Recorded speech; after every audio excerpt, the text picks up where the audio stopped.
something to say, there's something to say. Hey everybody, how's it going? This is Our House 21, and I just want to come in and do a quick update on my friend Slade. Now, you might notice that Slade looks a little different than the last time you saw him. Well, thanks to one of the guys on YouTube, DJ3D out of Philly, gave me a great idea for, well, I've been talking a lot about possible aerodynamic treatments and ways to try to give me a little bit extra downforce at speed. So, DJ3D mounted on the front of his truggy a spoiler to act like a front splitter, and I just thought that was such a great idea. I just took it to the next level.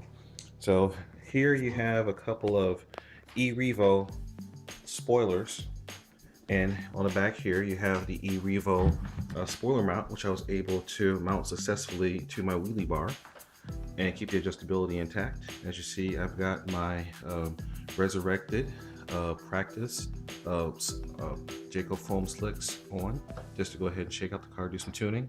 And I've got my white ones, which are the full speed pristine ones that will be nice and ready for the full speed runs in the springtime. So I got a little bit of tuning to do to set the ride height just right, just the angle of attack and everything, but I'm not even really convinced that this is going to do a whole lot, but it looks mean and I like it, and that's good enough for me. All right, so once I get it out and get it running and do some testing, I'll give a post and let you guys know how successful this little effort was. But you gotta admit, at the very least, it's different. Okay, everybody, so I'm back from a little testing run out in the cul-de-sac, and as you can see, I literally rolled it till the wheels fell off. Yeah, well, no, that was a little Loctite incident. So moral of the story is make sure that you tighten down your locking nuts as tight as they're supposed to be tightened, and also a little bit of Loctite on the threads goes a long way to help you make sure that you don't have an unfortunate incident. But initial impressions, it's really cold outside. It's just above freezing. So these foams should not be sticking that well. However, I did notice that the rear of the car was not sliding around as much as it used to.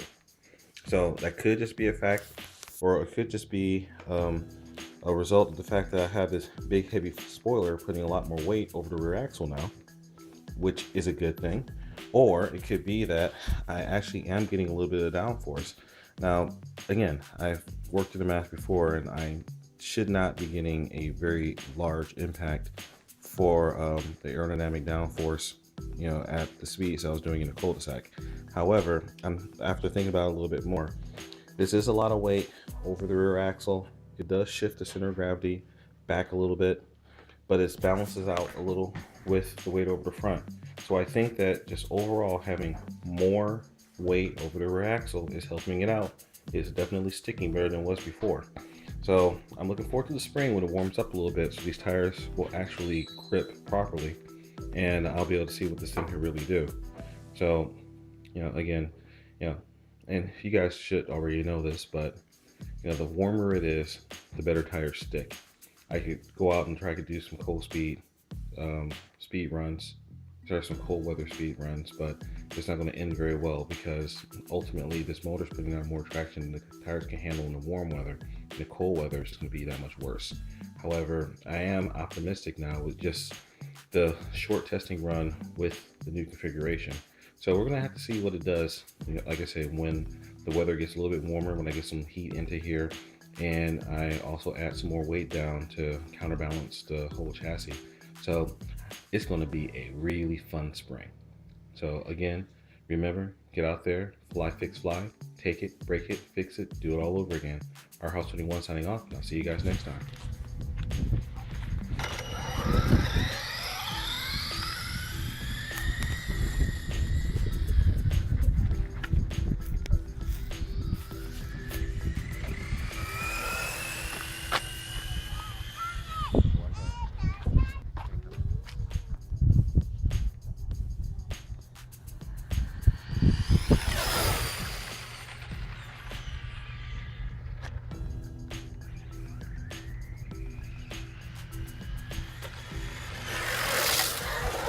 With style.